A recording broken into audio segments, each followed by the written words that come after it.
In problem set 32, we want to take something that's factored like we did last problem set. So the last problem set we found out how to factor it. Now we want to take something that's already factored and actually use that to find all of the roots that the polynomial has.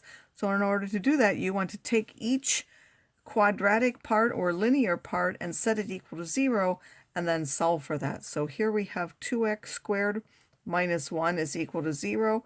And we have x squared plus 8 is equal to 0. For this one, we would take that minus 1 to the other side, would give 2x squared equals 1, or x squared would equal 1/2. Then when we take the square roots, there's both a positive and a negative square root of 1/2. This has a fraction on the bottom. We can't leave it, so we'll multiply by 2 over 2. So x would be equal to plus or minus the square root of 2 over the square root of 4, which is just 2. This one, when we do that, we would get x squared is equal to minus 8. So when we take the square root, we again get a plus or minus now, but it's a minus 8. The square root of a negative number is imaginary, so we can take that outside.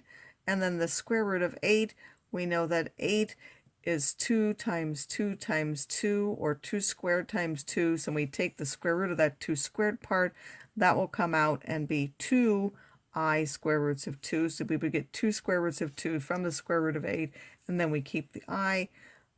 So the roots of that are negative the square root of 2 over 2. There's the positive square root of 2 over 2.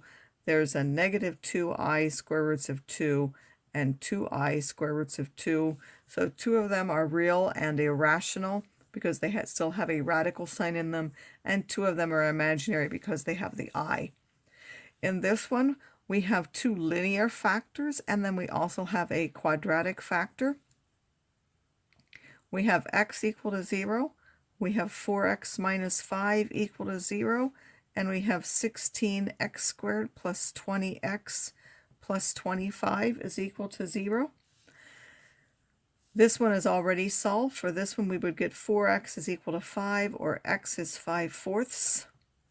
Here, because this is a quadratic and we can't tell immediately if we can factor that, we can first find the discriminant, b squared minus 4ac, which is now 20 squared minus 4 times 16 times 25. If you calculate that, that's minus 1,200. Since that's negative, we will get imaginary roots for that. So we don't need to worry about factoring. X is negative b plus or minus the square root of this number, which is b squared minus 4ac, all over 2 times a, so that's 2 times that's 16. If we simplify that, that becomes negative 20 plus or minus. You would be able to take out a 400, and then also the negative is an I, so the square root of 400 is 20. You would get 2i square roots of 3 over 32, and since each one of those is divisible by 4, you would end up with minus 5 plus or minus 5i square roots of 3 over 8, because I took and divided everything here by 4 and everything here by 4.